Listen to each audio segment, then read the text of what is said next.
예, 사회복지사 1급 국가자격시험 특강 두 번째 수업 영상을 시작하도록 하겠습니다. 예, 우리 앞서 수업에서는요, 1급 자격 시험을 보기 위해서 시험 과목은 무엇인지, 어떻게 원서 접수를 해야 되는지, 왜 1급 시험을 받아야 되는지, 왜 1급 시험을 봐야 되는지에 대해서 말씀을 드렸는데요. 자, 우리 두 번째 수업에서는 많은 분들이 어찌 보면은 이 수업, 그러니까 이것 때문에 들으실 수도 있고 많은 분들이 궁금해 하실 내용이 선생님 그러면은 어떻게 어디에서부터 공부를 해야 되나요? 라는 내용에 대해서 한번 살펴보도록 하겠습니다. 제가 앞서 말씀드렸듯이 제가 먼저 공부를 시작할 때 제가 늘 하는 말이 있어요. 기출문제부터 봐라 라는 말씀을 드리겠는데요. 자, 우리 8과목 모두 내용을, 8과목들에 대한 내용을 전부 다 살펴볼 수는 없지만은 시험 경향이라 할지 기출문제를 통해서 제가 어떻게 공부를 해야 되는지 약간의 팁들을 말씀드리도록 하겠습니다. 예, 먼저, 자, 여러분. 인간 행동과 사회 환경에서부터 시작을 하도록 하겠습니다. 자, 우리 흔히 말해서 줄여서 인행사라고 하는 이 과목은 우리가 사회복지학과 딱 입학하게 되면은 제일 먼저 사회복지학과 필수 과목으로 배우는 과목이다라고 할 수 있겠는데요. 자, 특히 이 인간행동과 사회환경은요, 특히 제가 뭐에 비유를 하냐면은 사람이 운동을 할 때, 자, 여러분, 이게 사람입니다. 예, 사람이고요. 예, 사람이고요. 자, 사람이 운동을 할 때 여기 이 근육을 바로 내전근이라고 하는데 흔히 말해 이 내전근을 튼튼하게 키워야지 나중에 무거운 무게를 들거나 운동을 할 때 가장 기본이 되는 근육이다라고 할 수 있겠습니다.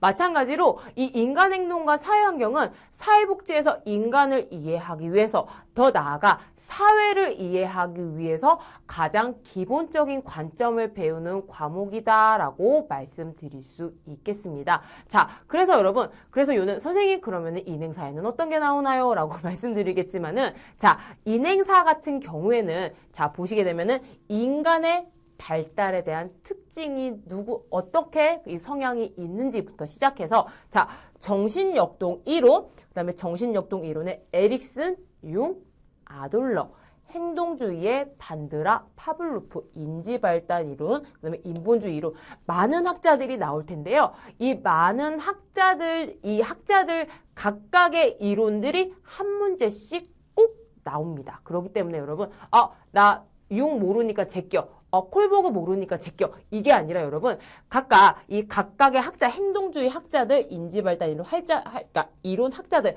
각각의 학자들마다 대표되는 키워드가 되는 이론 한 가지씩은 여러분께서 꼭 알고 계셔다라고 말씀드릴 수 있겠고요. 자, 이렇게 여러분, 학자들, 이 11명의 학자들을 고르게 알아야 된다라고 하면은 이제 여기에서부터는 어떻게 나오느냐? 체계에 대해서 배웁니다. 즉, 이 생태체계 관점과 사회체계인데 생태학적 관점, 즉 인간은 인간 혼자만 보는 것이 아니라 인간의 주변 환경까지 봐야 된다라고 하는 이 생태적 관점과 더불어서 사회는 하위 체계로 움직이고 있으니 이 체계들 간의 상호작용을 봐야 된다. 합친 이 생태체계 관점에 대해서 배우게 됩니다. 그리고 나아가서 여기에서부터는 바로 어떤 내용이냐?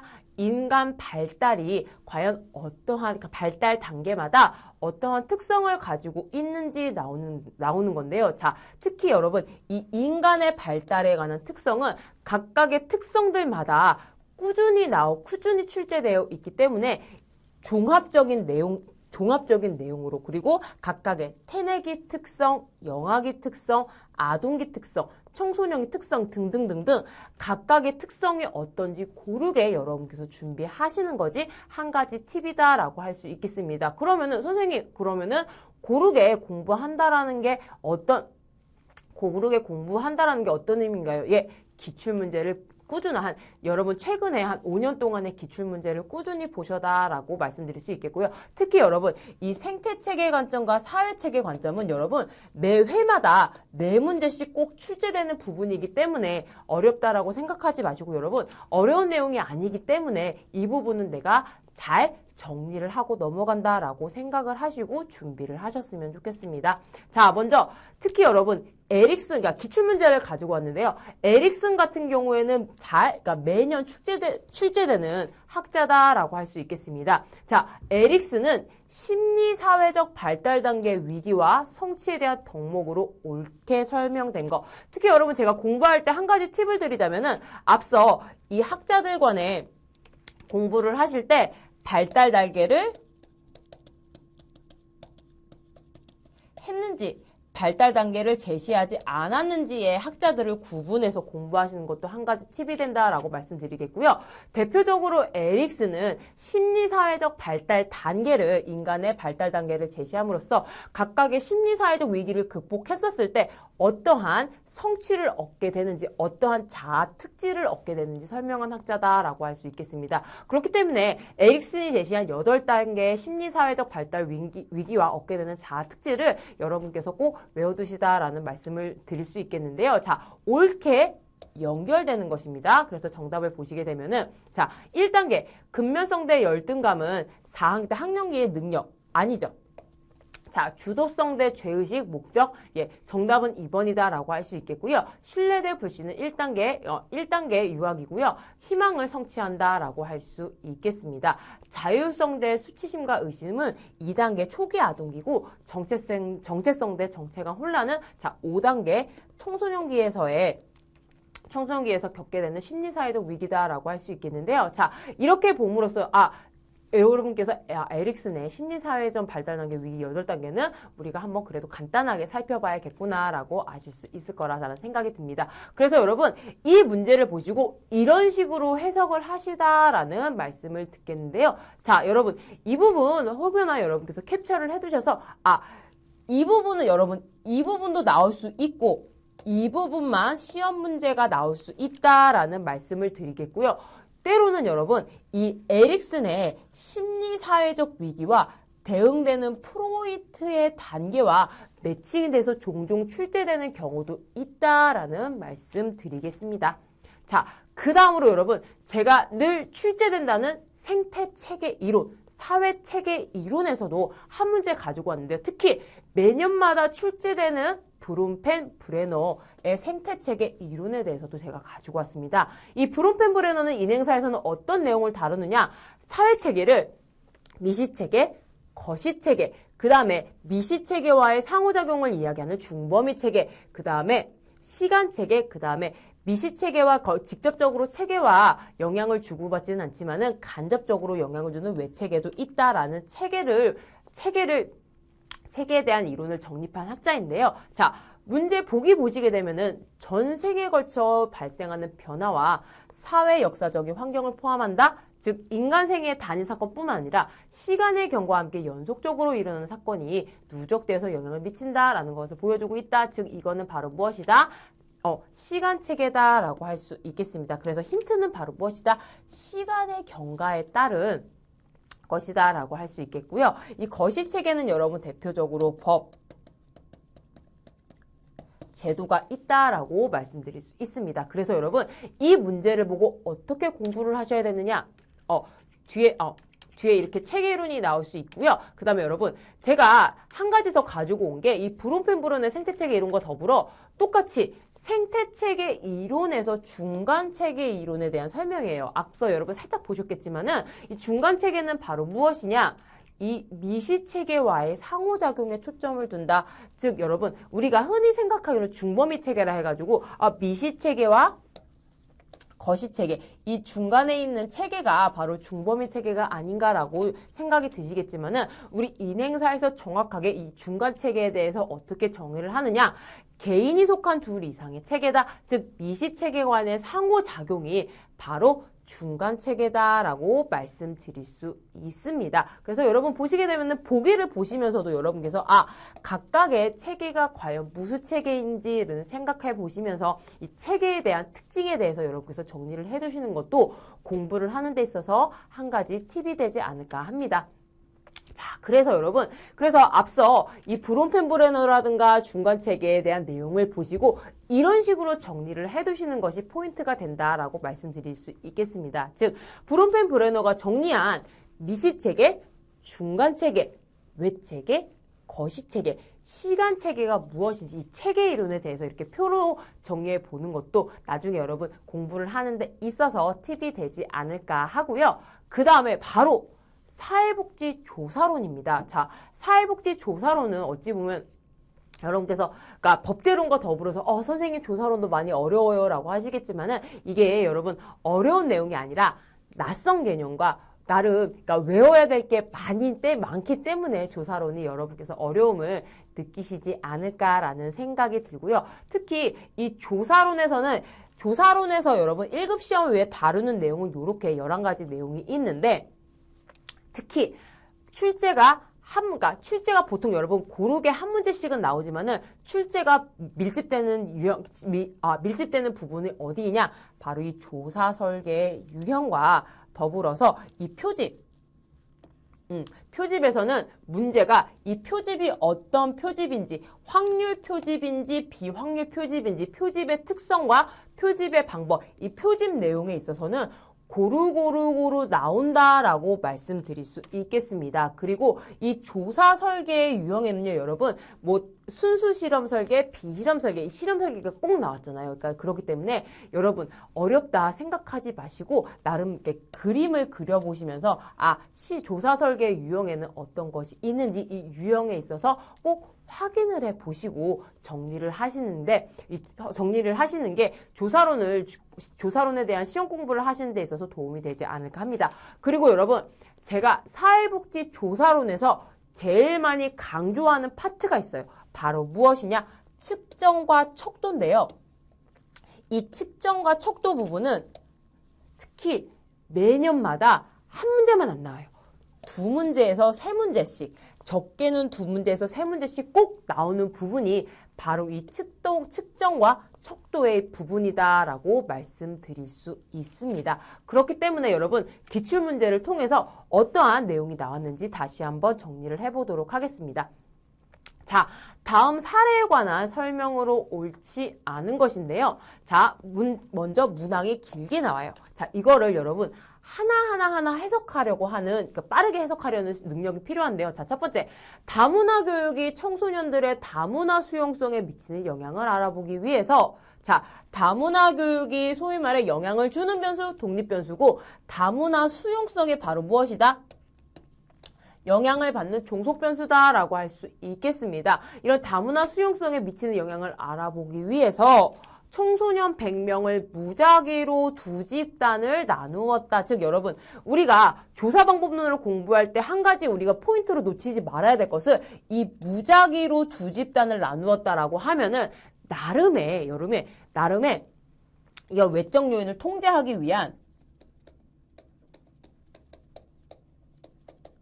자 여러분 통계에서 무작위로 나누었다라고 하는 것은 편견 없이 2개의 집단으로 나누었기 때문에 외부에 대한 편견이라든지 간섭이 없다라고 하는 전제가 됩니다. 그렇기 때문에 무작위 2집단으로 나누었다. 즉 이 뜻은 바로 어떤 뜻이냐? 외적인 통제를 시도하였다라고 볼 수 있습니다. 즉 한마디로 통제 집단을 설정했다라고 볼 수 있고요. 교육 실시 전 다문화 수용성을 측정하고 사전 검사를 했고 한 집단에만 다문화 교육을 실시한 후에 한 집단에만 다문화 교육을 실시했다. 이 한 집단이 바로 무엇이냐? 실험 집단이다. 그래서 다시 2집단으로 모두 다문화 수용성을 측정했다. 자, 이게 바로 무엇이다? 사후 검사다. 이런 식으로 여러분 지문 하나를 봤을 때 내가 알고 있는 상식에 있어서 빠르게 해석할 수 있는 그런 능력을 갖춰야 된다라고 할 수 있겠습니다. 그래서 전형적인 실험 설계이며 교육에 참여한 집단이 실험 집단이고 외적 요인의 통제를 시도하지 않았다? 아닌 거죠. 자, 무작위로 2집단을 나누었다라고 하는 게 바로 외적인 요인을 통제하게 무작위로서의 표본 집단을 그러니까 무작위로서의 통제 집단을 나누었다라고 할 수 있고요. 자, 내적 타당도 정의의 요인을 발생할 수 있으며 사전, 사후 측정치를 비교하였다라고 볼 수 있습니다. 그래서 자, 조사 설계 유형에는 자, 실험의 요건은 조사 대상에 무작위 할당을 한다. 그냥 랜덤 샘플링이라 해가지고 그냥 무조건적으로 그냥 아무런 편견 없이 나누는 거죠. 무엇으로? 실험 집단과 통제 집단으로. 그래서 이를 통해서 외생 변수를 통제한다는 의미고 독립변수 조작이라고 하는 것은 실험 집단에만 독립변수를 개입을 한다 이거죠. 즉 실험 집단에만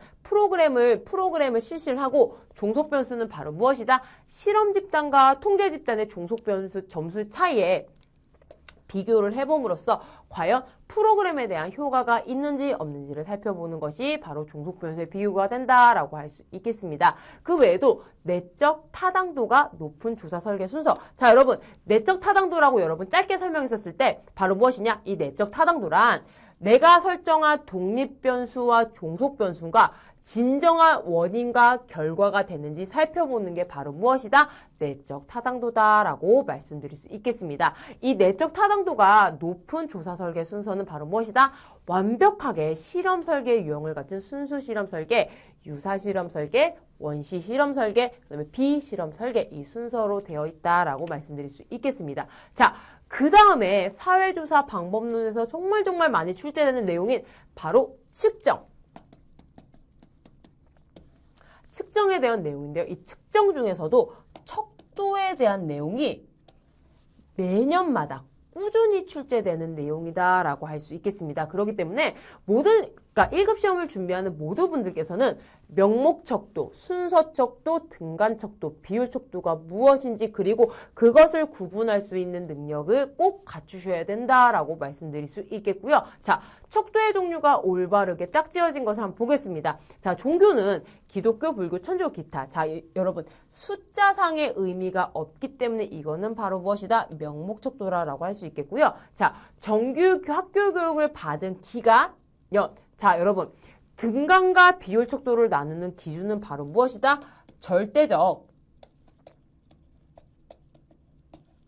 절대값으로서의 0이 있는지 없는지 살펴보는 거죠. 자, 정규 학교 교육을 받은 기간이 어떠한지, 자, 이거는 바로 무엇이다?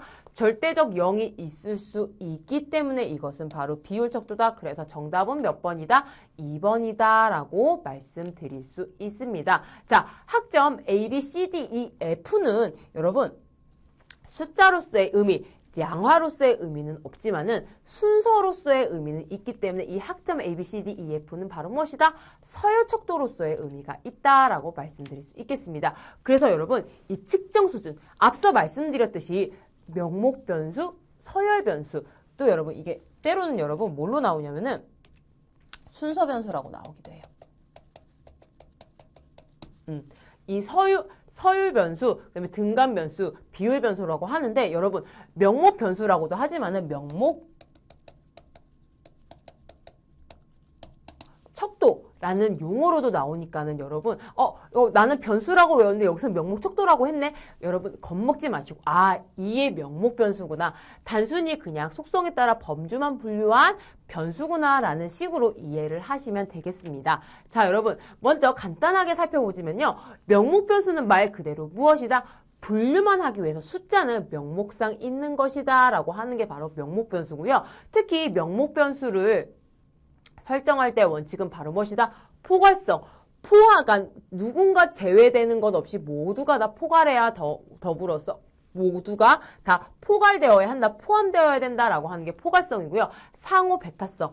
1번과 2번을 했었을 때 1번이기도 하고 2번이기도 하는 거 이런 범주는 없어야 된다라고 말씀드릴 수 있겠습니다. 자, 두 번째 서열 변수는 말 그대로 범주들 사이에 순서가 되어 있는 거죠. 하지만은 순서들의 속성은 없기 때문에 사칙 연산은 가능하지 않다라고 말씀드릴 수 있겠고요. 자, 이제 등간 변수로 오게 되면서 사칙 연산 중에 덧셈과 뺄셈이 존재를 하게 됩니다. 근데 여러분, 우리 등간과 비율 변수에서 우리가 주의해야 될 점이 등간과 비율 변수, 숫자로서의 양화로서의 의미는 가지지만은 비율 변수의 가장 큰 특징이 바로 무엇이다?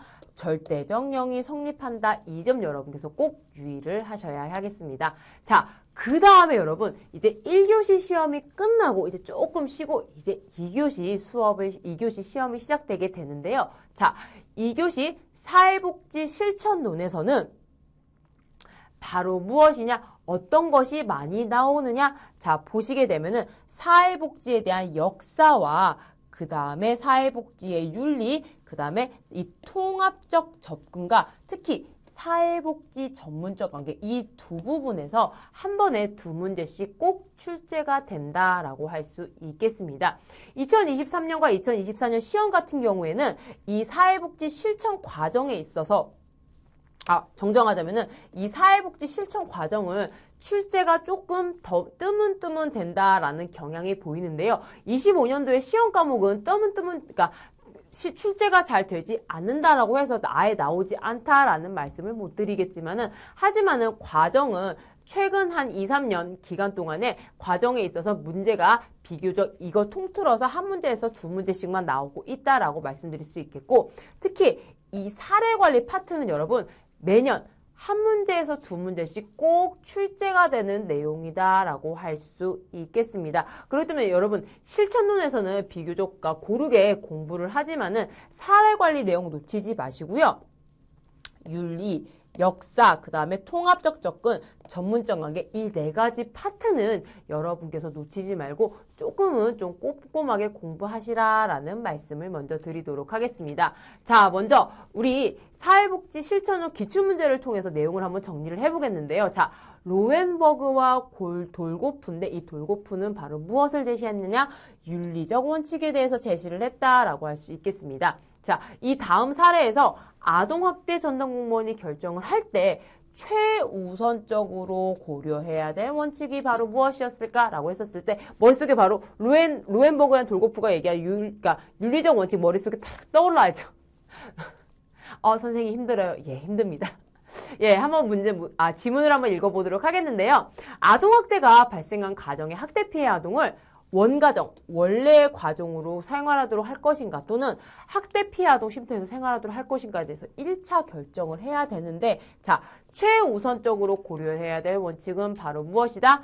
최소 손실의 원칙, 즉 모든 것을 종합적으로 고려하되 가장 손실이 적은 것을 선택해야 된다라고 하는 원칙이 있다라고 말씀드릴 수 있겠습니다. 자, 먼저 이 윤리를 통해서 여러분 사회복지 실천의 윤리를 어떻게 공부할 것인지 한번 짚어보면요. 자, 윤리적 갈등이라는 게 바로 무엇이냐? 사회복지사가 전문가로서 지켜야 하는 윤리적 의무들이 충돌해서 서로 어떻게 행동하는 것이 바른 것인가라고 판단하기 힘든 상태가 바로 윤리적 갈등이다라고 할 수 있겠습니다. 자, 윤리적 갈등은요, 여러분, 우리가 사회복지 실천 현장에서 일어날 수밖에 없는 내용이다라고 할 수 있겠는데요. 즉, 가치, 의무, 클라이언트 욕구가 다양해요. 또는 결과가 모호하고 힘과 또는 권력의 불균형 때문에 이런 윤리적 갈등이 생길 수밖에 없다라고 말씀드릴 수 있습니다. 그래서 로엔버그랑 돌고프는 윤리원칙의 심사표, 즉 윤리원칙 우선원칙을 만들었는데요. 자, 첫 번째,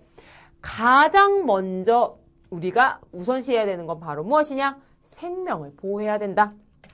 자, 그 다음에 평등과 불평등의 원칙이 있고요. 세 번째로 자율과 자유의 원칙, 그 다음에 최소 해악 손실의 원칙이 있고 그 다음에 삶의 질의 원칙, 그 다음에 사생활 보호와 비밀 보장의 원칙, 그 다음에 성실의 원칙이라 하여 진실과 정보 공개의 원칙이 있다라고 말씀드릴 수 있겠습니다. 자, 여러분, 제가 앞서 교수님 에릭슨 그 8단계 다 외워야 되나요? 라고 고민이 되겠지만은 제가 여러분께 공부하면서 말씀드리는 거는 단번에 내가 이거를 외워야 하지라고 시작을 하게 되면 여러분 부담스러워서 공부를 하지 못하게 돼요. 그래서 제가 늘 말씀드리겠지만은 내가 제일 1순위로 기출문제를 여러 번 보시고 기출문제를 통해서 앞서 여러분 제가 문제를 먼저 풀어보고 그 다음에 지금 내용 정리를 하게 되잖아요.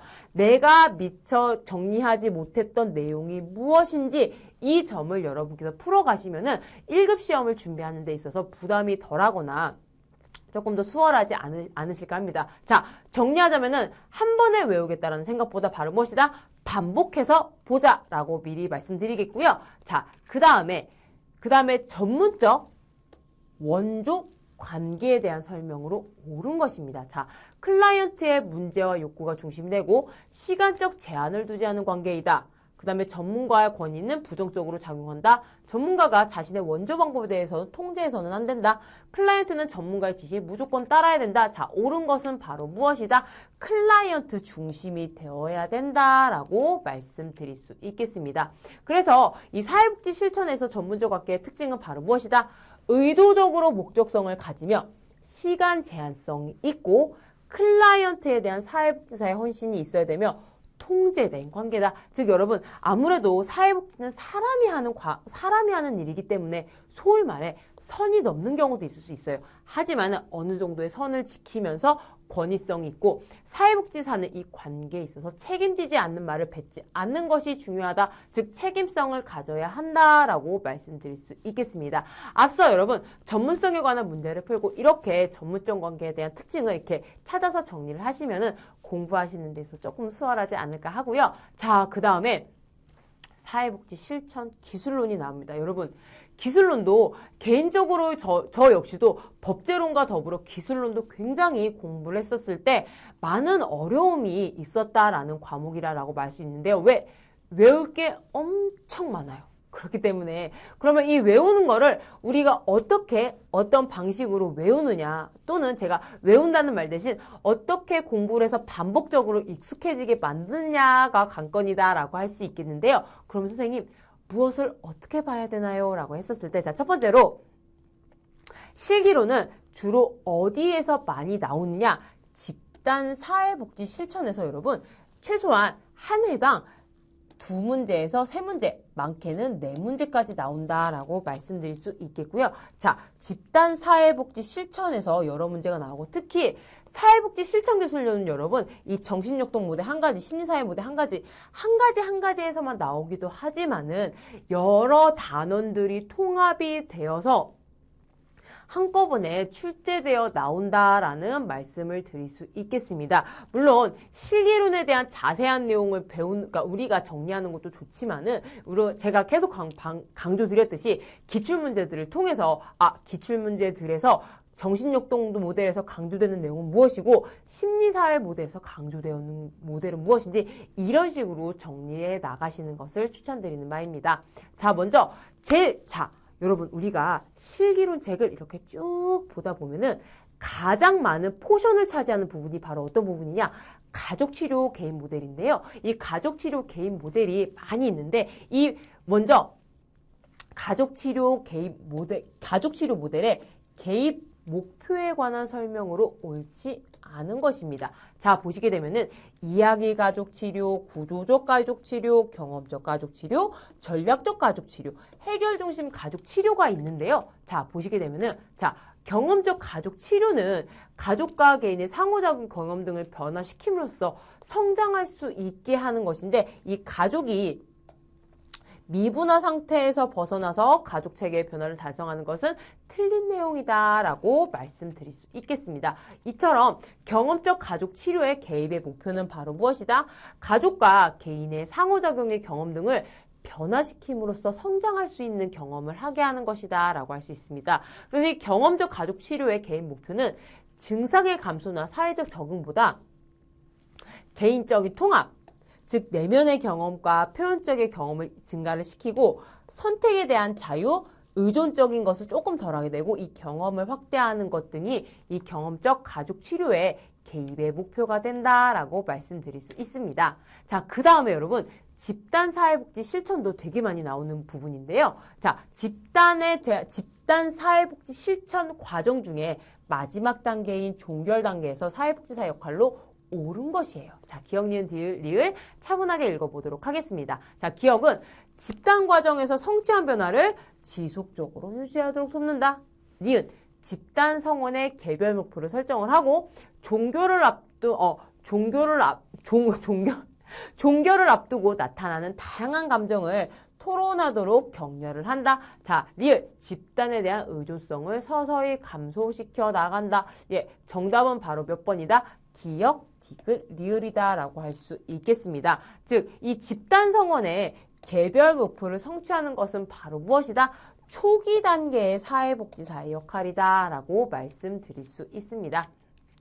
그래서 이 집단 단계별 사회복지 실천 과제를 보게 되면은 초기 단계의 사회복지 사회 과제는 무엇이 있으며 사정 단계 클라이언트가 어떤 욕구를 가지고 있으며 클라이언트에게 있어서 가용할 수 있는 자원을 무엇인지 살펴보는 게 바로 사정이다라고 말씀드릴 수 있겠고요. 그다음에 소시오그램 즉 여러분 대표적인 사정 방법으로서 클라이언트의 관계를 어떤 관계를 맺고 있는지 잘 파악하기 위한 사정 도구가 소시오그램이다라고 할 수 있겠고요. 그다음에 중간 단계는 무엇을 해야 되는지, 그 다음에 종결 단계에서의 사회복지사의 과제는 어떤 것이 있는지, 각 단계마다 어떠한 사회복지사로서의 과업이 있는지 살펴볼 수 있다라는 것을 볼 수 있겠고요. 자, 그 다음에 지역사회복지론입니다. 자, 이 지역사회복지론은 자, 여러분 비교적 고르게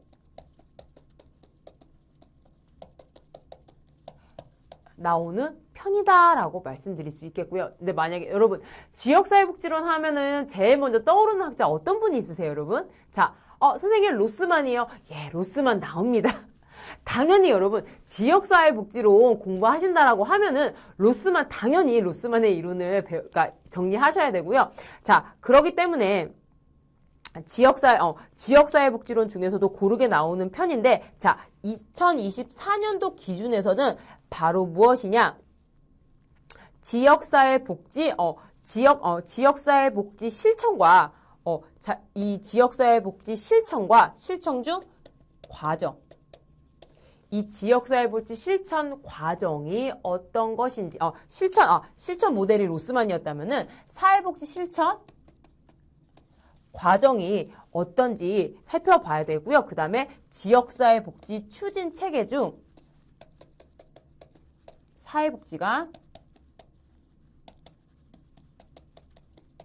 지역사회복지 추진 체계 중 사회복지관과 지방분권화도 매년 빠지지 않고 한 문제씩 꾸준히 나오고 있다라고 경향을 말씀드릴 수 있겠습니다. 자, 이제 기출문제를 통해서 말씀드릴 텐데요. 자, 우리나라 지역사회복지 환경 변화의 순서로 옳은 것이에요. 자, 여러분 연도 나오게 되면 저도 물론 공부했을 때 많이 놀랬지만은 특히 여러분 최근에 물론 그러니까 2024년도에 뭐 오가통이라든지 조선시대 지역사회복지에 대해서 많이 나오겠지만은 2010년대 이후에 우리나라의 지역사회복지 환경에 있어서 이 변화 모습이 꾸준히 실제되고 있다라고 말씀드릴 수 있겠습니다. 자, 먼저 기억, 니은, 디귿 살펴보시면요. 자, 희망복지 지원단 설치 운영은 언제다?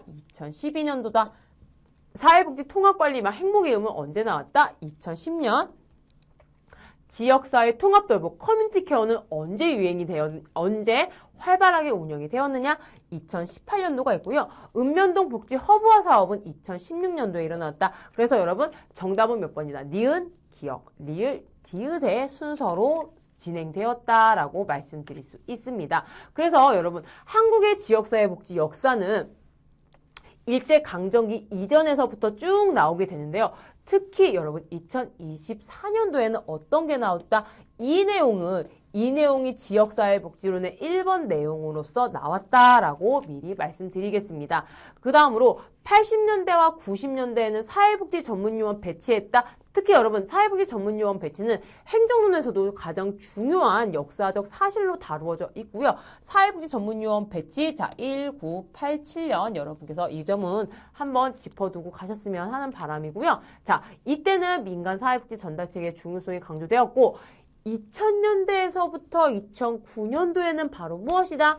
국민기초생활보장제도가 시행되었고 지역사회복지계획 수립 의무화되었고, 자, 이러한 사건들이 있었다라고 짚어두신 다음에, 자, 2010년도 이후에는 비교적 출제가 많이 된 내용이었다라고 말씀드릴 수 있겠습니다. 이 점 여러분께서 지역사회복지로 공부하셨을 거라 미리 생각이 들고요. 자, 한번 연도 보시면서 굵직굵직한 사건이 무엇인지 다시 한번 정리를 해보시는 계기가 되었으면 좋겠습니다. 자, 그 다음으로 여러분, 자, 그러니까 첫 번째 시험, 두 번째 시험이 끝났어요. 자, 이제부터 바로 무엇이 나오느냐? 세 번째 시험이 시작되는데요. 특히 이 세 번째 시험부터는 어떤 과목이 포함되어 있죠? 정책론, 행정론, 법제론 이 세 가지 과목이 포함되어 있습니다. 특히 이 세 가지 과목은 많은 분들이 어려움을 느끼시고 있는 내용이라 여러분께서 좀 많이 걱정이 많으실 텐데요. 자, 이번 내용을 통해서 그러면 내가 무엇을 공부해야 되는지, 어떤 곳에 조금 더 포인트를 가지고 공부를 해야 되는지 짚어보도록 하겠습니다.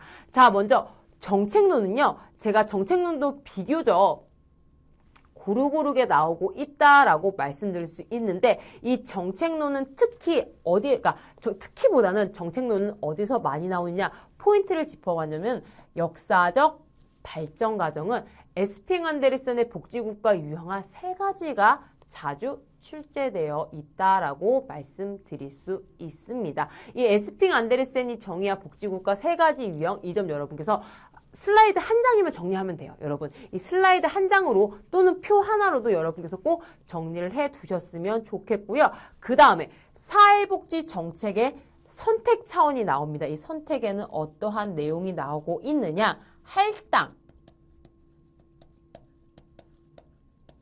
사회복지급여, 그 다음에 전달체계, 그 다음에 재원.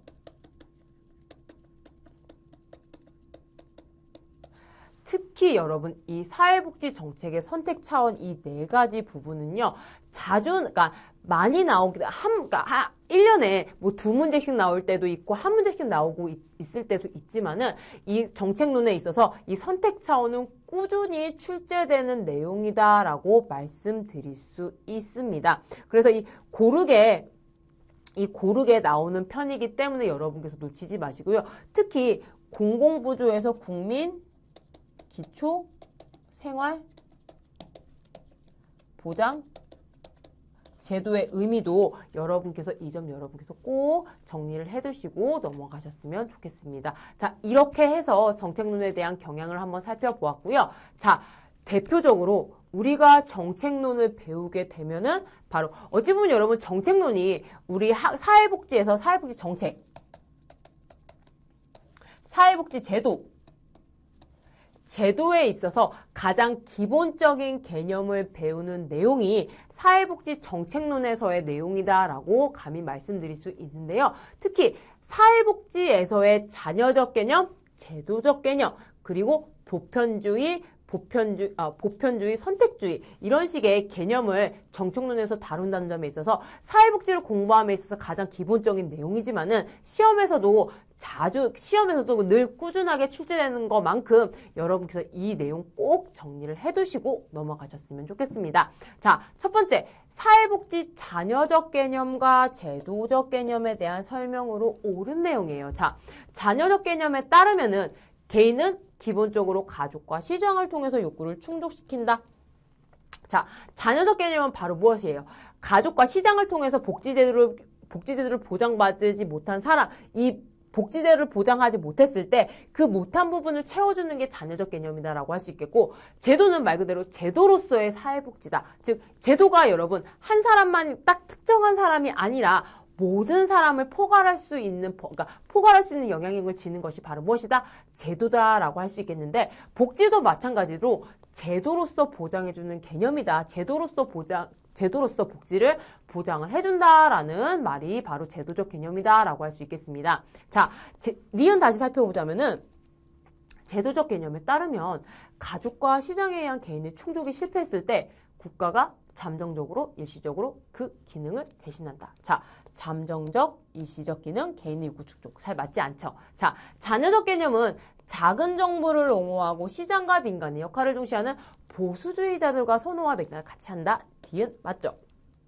자, 제도적 개념은 사회복지를 시혜나 자선으로 보지 않지만 국가에 의해서 주어진 것이므로 권리성은 약하다. 자, 여러분, 디을 문장 잘 보셔야 되는 게 제도적 개념은 여기까지는 맞는 내용이지만은 권리성은 약하다? 아니다. 권리성은 강한 제도다라고 할 수 있겠습니다. 그래서 정답은 기억 디귿 3번이다라고 말씀드릴 수 있겠고요. 자, 자녀적 개념 한번 정리를 해보도록 하겠습니다. 자녀적 개념은 개인은 기본적으로 가족과 시장을 통해서 본인이 필요한 욕구를 충족을 하고 이 자녀적 그렇기 때문에 여러분 정부는 적극적으로 나서지 않아요. 그렇기 때문에 이 자녀적 개념은 작은 정부를 옹호를 하고 시장과 민간의 역할을 중시하는 보수주의자들의 선호와 맥락을 같이 한다. 즉 이 보수주의자가 왜 보수주의자냐?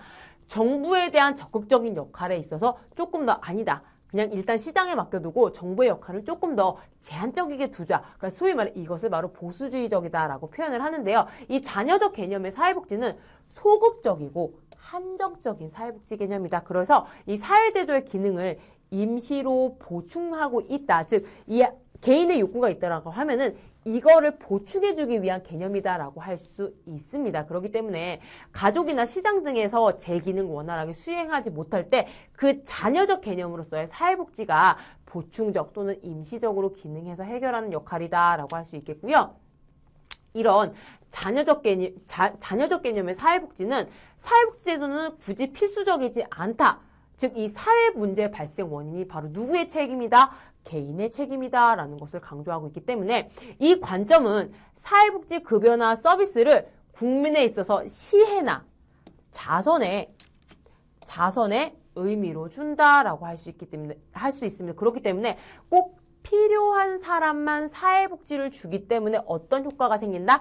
낙인 효과가 생길 수 있다. 그렇기 때문에 수급자, 클라이언트는 병을 가진 병리적인 존재라 간주하며 사후 치료적 서비스, 즉 예방적 서비스가 아니라 빈곤을 떨어지게 되면 이 빈곤한 사람을 도와주는 사후적 서비스를 통해서 문제를 해결하고자 한다라고 할 수 있겠습니다. 그 다음에 이 제도적 개념은요. 과거에는 산업화 시대가 되면서 더 이상 기존의 구빈법 시대와 같은 사회복지는 더 이상 가능하지 않다. 즉 제도적 개념, 누구나 다 제도적 혜택을 받듯이 사회복지도 마찬가지로 누구나 다 받을 수 있는 사회복지가 되어야 된다라고 하는 게 바로 제도적 개념이다라고 할 수 있겠습니다. 즉 빈곤, 실업이라고 하는 소위 말하는 사회 문제가 발생하는 원인은 개인의 문제가 아닌 사회구조적 요인이다. 그렇기 때문에 사회복지는 보충적이거나 일시적인 것이 아니라 늘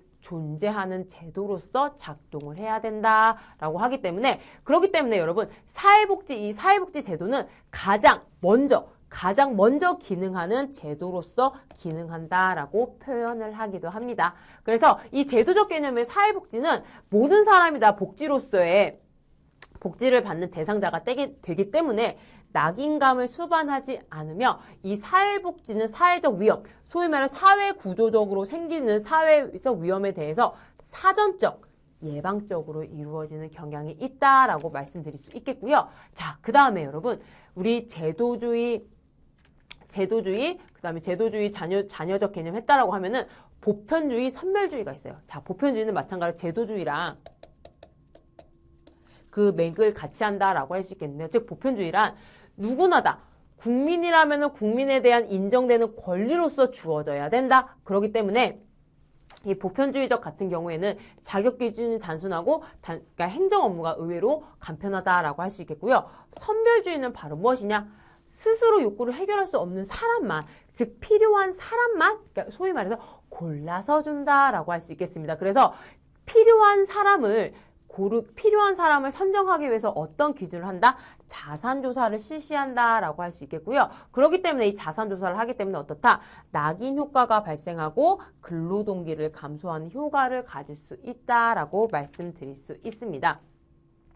자, 이렇게 해서 여러분 행정론에 있어서 가장 중요한 내용이 어떤 것인지 살펴보았고요. 자, 정책론을 살펴봤고 이번에는 행정론인데요. 자, 이 행정론은 앞서 정책론과 마찬가지로 비교적 그러니까 이 단원마다 제가 제시해드린 모든 단원마다 한 문제씩 꼭 나온다라고 말씀드릴 수 있습니다. 하지만 여러분 이 정보관리 부분, 이 재정관리는 여러분 예산이라든지 2024년도에는 예산 통제 나오긴 했는데 정보관리는 여러분 조금 드물게 출제되는 경향이기는 하지만은 행정론에 포함된 내용만큼 대충이라도 한번 그냥 쓱 한번 보더라도 이 정보관리 내용도 여러분께서 한 번쯤은 꼭 봐두셔야 한다라고 말씀드릴 수 있겠습니다. 특히 여러분 행정론에서는 여러분께서 강조드린 내용이 바로 무엇이냐면은 행정조직 이론이 있어요. 행정조직 이론을 보면은 뭐 과학론, 뭐 테일러주의, 그 다음에 뭐 관료제, 뭐 인간관계론, X와 X이론, Y이론 등등이 나오는데 특히 행정조직 이론에는 현대 행정조직 이론에서 정말 한 해도 거르지 않고 꾸준히 출제되고 있다라고 말씀드릴 수 있겠고요. 특히 TQM.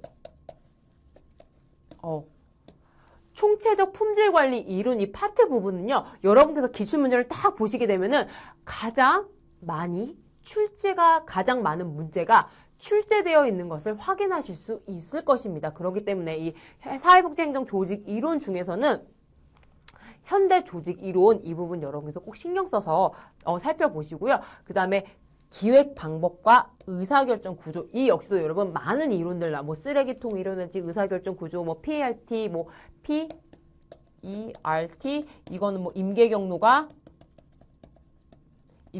알아야 된다. 과업이 수행하는데 짧은 시간이 걸린다. 그 다음에 뭐 간트 차트와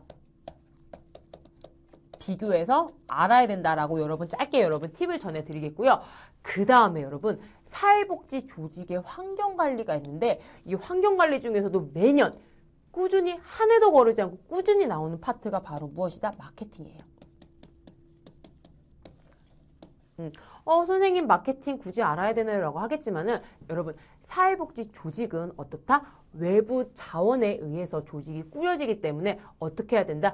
그 조직에 대한 자원을 잘 끌어오기 위해서 내 기관이 훌륭하게 잘 운영되고 있다라는 것을 우리 후원자들에게 어필을 해야 됩니다. 그 어필이 바로 무엇이다? 마케팅이다 라고 할 수 있겠는데요. 과거 여러분 사회복지사 근 한 5, 6년 전에는 마케팅에 마케팅 믹스라 하여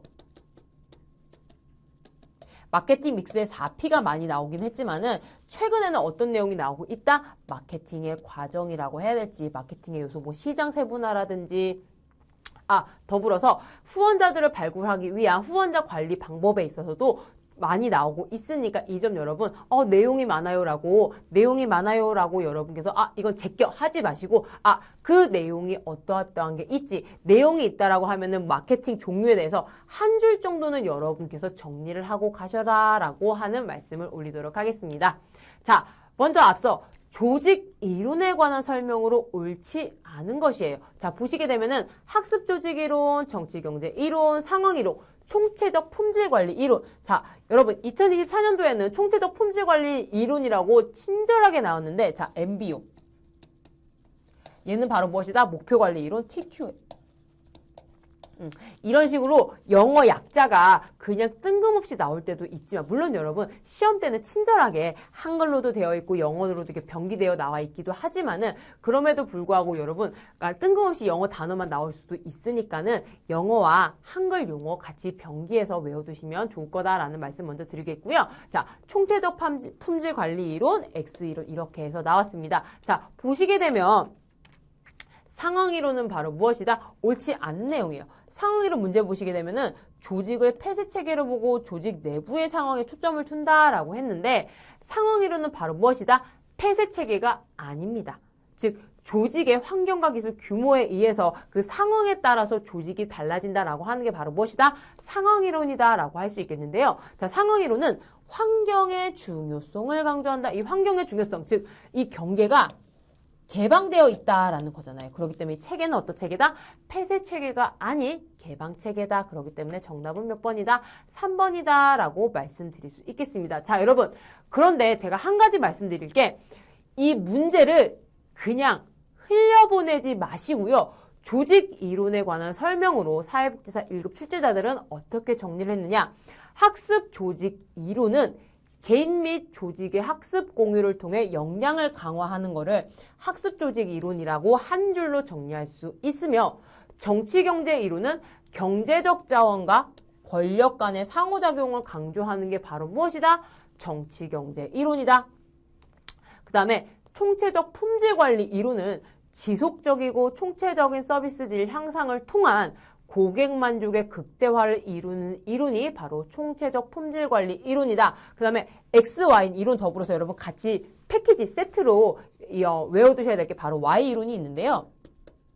자, X 이론은 바로 무엇이냐? 생산성 향상을 위해 조직 구성원에 대한 감독, 보상, 처벌, 지시 등이 필요한 게 바로 X이론. 자, 여러분 덧붙여 제가 첨언해드리자면 X이론은 기본적인 인간과는 어떻다? 인간은 청성적으로 수동적이기 때문에 수동적이다.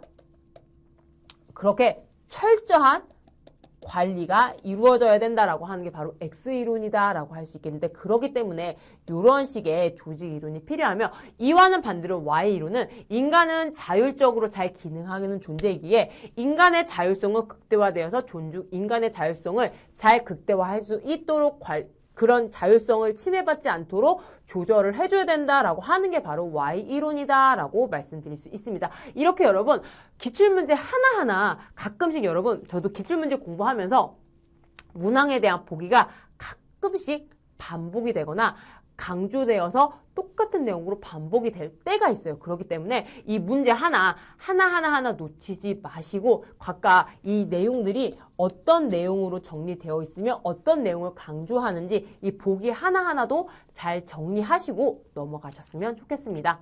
자, 앞서 말씀드렸듯이 목표관리 이론, MBO, 목표 설정에 관해 있어서 목표를 향해 달려가는 이 조직 이론이 바로 목표관리 이론이라고 할 수 있고요. 자, 총체적 품질관리 이론, TQM이라고 불리는데요. 자, 이 조직의 서비스 질 향상을 위해서 조직의 모든 역량을 투입하고자 하는 관리 이론이 바로 무엇이다? 총체적 품질관리 이론이다라고 할 수 있겠습니다. 제가 앞서 말씀드렸듯이 총체적 품질관리 이론은 늘 출제되고 빠짐없이 출제되는 내용이니까는 여러분 내용이 그리고 어렵지 않아요. 그렇기 때문에 이 내용 꼭 여러분께서 살펴보고 가시기 바라겠습니다. 그 다음에 전략적 관리 이론과 학습 조직 이론이 있는데 이 전략적 관리 이론은 스왑 분석을 사용한다. 이 스왑 분석은 바로 무엇이냐? 내가 처해져 있는 환경에 대한 분석을 강조하기 위해서 내가 조직 내에 가지고 있는 강점은 무엇인지, 그 다음에 약점은 무엇이며, 그 다음에 내가 조직 외부의 환경에 있어서 기회는 무엇이고 위기는 무엇이었는지 이렇게 상황을 가지고 살펴보는 게 바로 무엇이다? 스왑 분석이다. 스왑 분석하면 여러분, 나를 둘러싼 환경에 대한 분석이다. 나 스스로에 대한 분석뿐만 아니라 나 스스로에 대한 환경 분석을 강조하는 것이 바로 스왑 분석이다라는 점 여러분 이 점 꼭 기억하시고요. 그 다음에 학습 조직 이론이 있다. 즉 조직 내 학습을 공유하면서 조직의 비전을 공유하고 체계적 학습을 강조하는 학습 조직 이론도 있다라고 정리할 수 있겠습니다. 자, 그 다음에서 설명하는 인적 자원 개발 방법이에요. 자, 여러분 행정론을 공부하시게 되면은 인적 자원 개발 방법에 대해서 강의가 있고 토론이 있고 포럼이 있고 등등등등이 많이 나오는데 그러니까 여러분 가끔씩 제가 수강생들 보게 되면은 인적 자원 개발 방법 쉬우니까 자 대충 보고 넘어가. 그러셔도 되지만은 여러분 하지만은 이 인적 자원 개발 방법에 있어서 무엇이 있는지 정확하게 한 줄씩이라도 꼭 정리를 하고 넘어가셨으면 한다라는 말씀 드리겠습니다. 자, 보기를 보시게 되면은 짧은 시간 안에 많은 사람을 대상으로 교육 내용을 체계적으로 전달해요. 자, 짧은 시간 안에 많은 사람을 대상으로 한다. 그러면 여러분 단번에 바로 뭐가 나와야 되냐? 강의가 나와야 돼요. 그렇기 때문에 즉 여러분 제가 이렇게 수업을 통해서 여러분께 선생님들 자 사회복지사 1급 시험을 보기 위해서 이렇게 정리하셔야 됩니다 라고 하는 게 바로 이거 강의겠죠. 이런 식의 인적 자원 개발 방법으로서 강의가 있다라고 말씀드릴 수 있겠고요. 또는 뭐 역할 연기, 소시오 드라마, 멘토링 등등의 방법이 있다라고 정리해 드릴 수 있겠습니다. 그래서 이 직원 능력 개발 방법 제가 앞서 말씀드렸듯이 강의가 무엇이고 포럼이 무엇이고 패널 토의가 무엇이고 그 다음에 분임 토의. 이 분임 토의는 여러분 바로 무엇이다? 조별 모임인 거죠. 조별 학습, 조별 모임이다라고 생각하시면 조금 더 쉬우시지 않을까 하고요. 그 다음에 보수교육, 그 다음에 슈퍼비전, 역할 연기 이런 여러 가지 직원 능력 개발 방법이 있다. 자, 여러분 제가 앞서 제시해드린 일곱 가지의 직원 능력 개발 방법이 있지만은 그래도 내 머릿속에 한 줄씩 슈퍼비전은 뭐고 역할 연기가 무엇인지 한 줄씩 꼭 정리해 두시라라고 말씀드릴 수 있겠습니다. 자, 그다음으로 여러분 법제예요. 이제 법제 하면은 우리 수업 들으면서 어찌 보면은 우리가 수강해야 될 과목 중에서 법제를 가장 마지막에 두는데 왜? 어렵기 때문에. 예, 법은 여러분 저도 공부했을 때 많이 어려웠다라고 말씀드릴 수 있겠는데요. 자, 법제로는 여러분 모든 내용이 다 중요하고 피가 되고 살이 되는 내용이다라고 말씀드릴 수 있겠는데 법제로 해서 여러분 제가 추천하는 공부 순서는 가장 뭐부터 순서를 하느냐? 첫 번째로 바로 무엇이냐? 사회복지사업법 1순위. 그 다음 순위로는 바로 무엇이냐? 사회보장기본법 2순위. 자, 그 다음에 사회보장급여법 3순위. 자, 여러분 공부하실 때 우리가 공부 습관 중에 우리가 어찌 보면은 흔히 가지고 있는 공부 습관 중에 하나가 바로 무엇이냐면 여러분 우리 1급 시험 볼 때 제일 먼저 보는 과목이 바로 뭐예요? 인행사부터 인간의 발달부터 쭉 보죠. 근데 여러분 그러면 진도 빨리 나가요? 빨리 안 나가죠. 그래서 저는 공부할 때 팁이 제가 하기 싫어하는 과목을 먼저 해요. 그렇기 때문에 물론 저도 여러분 인행사부터 공부하긴 했지만은 법제론 공부하기 싫잖아요. 때론 여러분 많이 부담되는 과목이 있다라고 하면은 부담되는 과목부터 먼저 보시는 것도 하나의 공부 팁이 되지 않을까 하고요. 그 다음에 법제론을 공부할 때 사회복지법의 개념과 원리, 법원이 무엇이고 그 다음에 성문법과 불문법이 있다라고 거기서부터 공부하면 여러분 법제론 공부하기 싫어져요. 그렇기 때문에 저 추천은 무엇이냐? 제일 먼저 사회복지사업법을 먼저 보신 다음에 그 다음에 기본법을 보시고 그 다음에 급여법 이 순서대로 중요도 순서대로 이전부터 기출문제를 먼저 보신 다음에 사회복지사업법에서는 이런 내용이 나왔지 사회복지기본법에서 이런 내용이 나왔지 이런 식으로 각각의 기출문제가 강조하는 것이 무엇인지를 체크하면서 공부를 하시면은 법제론을 공부하는 데 있어서 이런 마음의 장벽을 조금 더 내리시지 않을까라는 생각이 듭니다. 더불어서 여러분 이 사회보장사업법, 기본법, 급여법 다음에 그 다음에 중요한 내용이 바로 어떤 내용이냐? 공공부조법 중에서 국민기초생활보장법들이 있어요. 물론 여러분 제가 선생님들 자 공부하실 때 이것부터 먼저 보세요 라고 말씀드리겠지만은 물론 법제론에서 다양한 내용이 제가 제시한 다양한 내용이 나오고 있지만은 그럼에도 불구하고 여러분이 이거를 먼저 중요한 걸 공부한 다음에 그 다음에 다른 걸 한번 배워볼까? 다른 건 여러분 어떻게 공부하시냐? 기출문제를 통해서 다른 법들은 어떤 것을 강조하는지를 살펴보신다라고 하면은 법제론을 공부하는 데 있어서 조금의 수월함이 있으시지 않을까 합니다. 자, 먼저 문제를 통해서 살펴보도록 하겠습니다. 사회복지사업법상 사회복지사업과 관련된 법률을 모두 고른 것을 보게 되면은 자, 정답은 몇 번이다? 기역, 니은, 디귿이에요. 즉 아동복지법, 장애인복지법, 국민기초생활보장법, 기초용법 이 네 가지가 있는데 근데 여러분 우리가 공부를 할 때 유의해야 될 게 사회복지사업법상 사회복지사회 관련 법률은 주로 공공부조법과 사회서비스법이 포함되지만은 사회보험법에는 사회복지사업 관련 법이 아니다라는 점 여러분 이 점 꼭 유의하고 계시고요. 자, 사회복지사업법 제가 한번 가지고 왔어요. 자, 사회복지사업법의 기본 이념은 바로 무엇이다? 사회복지를 필요로 하는 사람에 관한 규정인 거죠. 누구든지 자신의 의사에 따라서 서비스를 신청하고 제공받을 수 있다. 그리고 사회복지사업법에서는 무엇을 규정을 했느냐?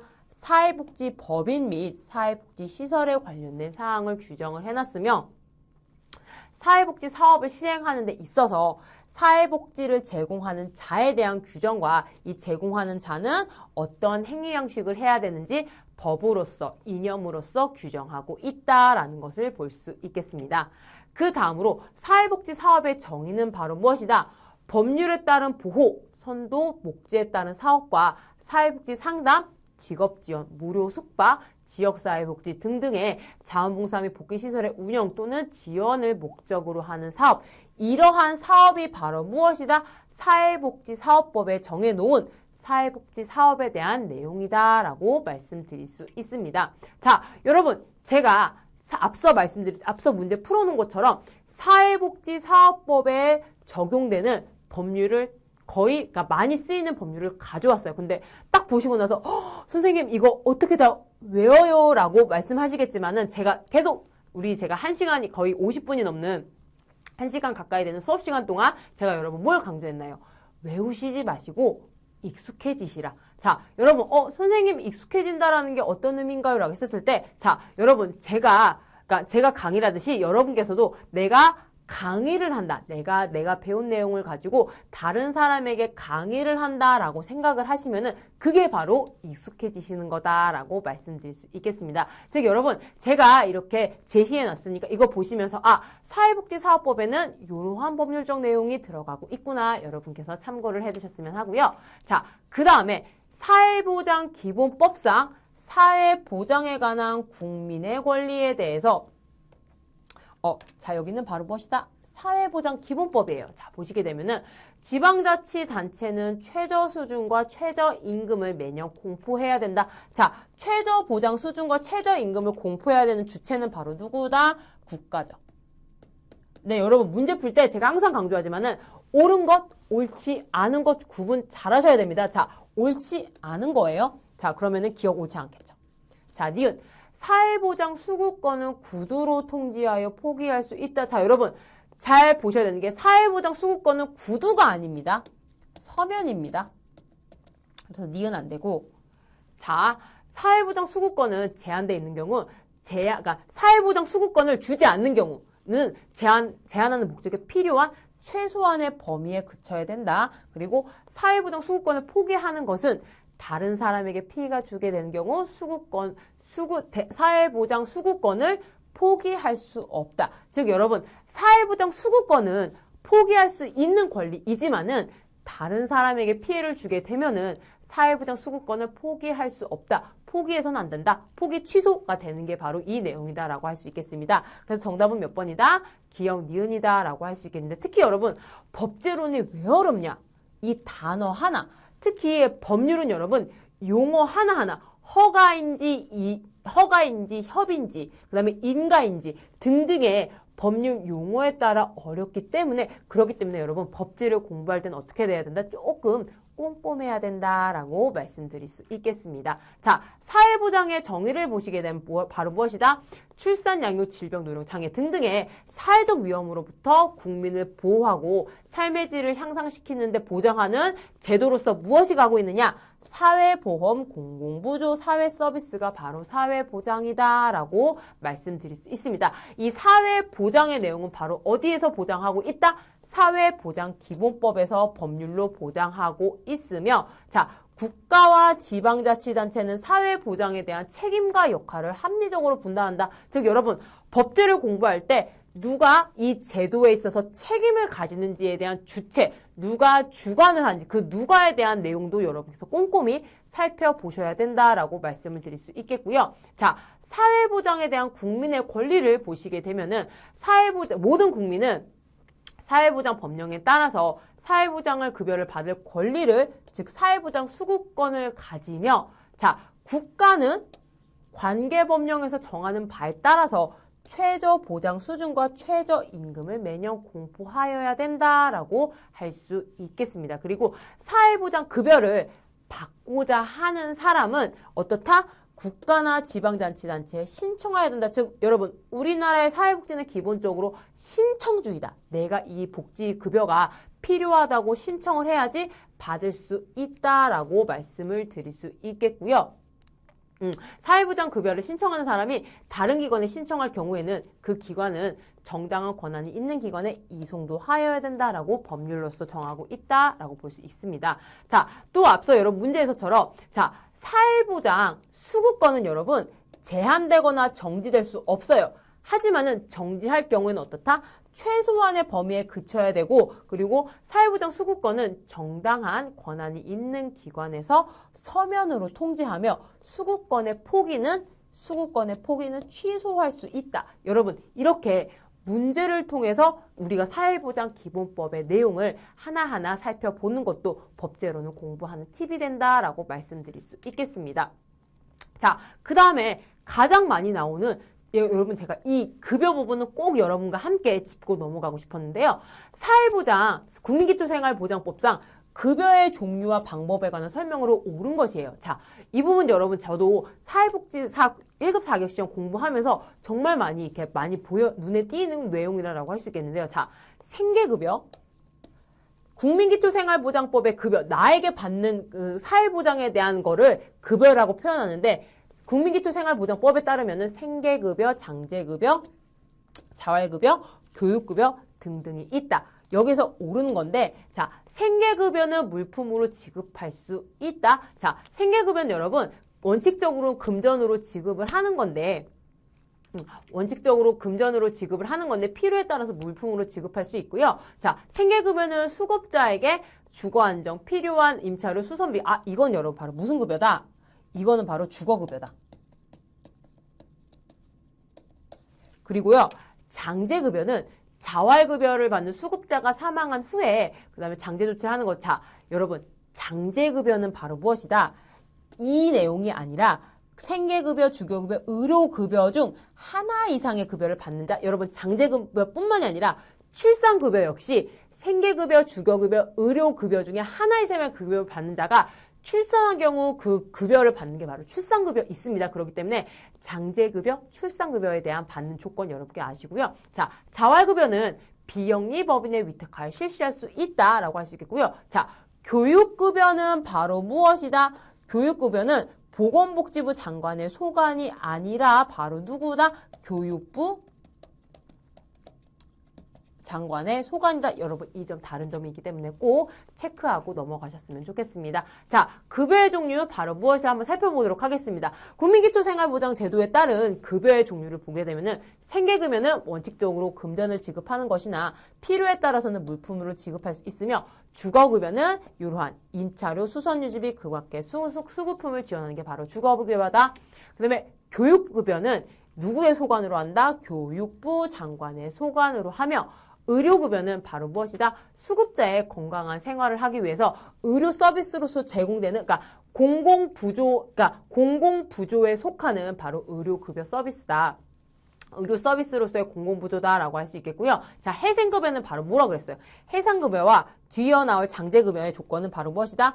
주거급여, 의료급여, 생계급여, 주거급여, 의료급여 중 하나 이상의 급여를 받는 수급자에게 이러한 급여를 실시하는 게 해상급여와 장제급여가 있고, 자, 자활급여는 수급자의 자활을 돕기 위해서 필요한 이렇게 제시된 서비스를 제공을 해주는 것이 바로 무엇이다? 자활급여가 있다라고 말씀드릴 수 있겠습니다. 예, 여러분, 이렇게 해서 1시간이 넘는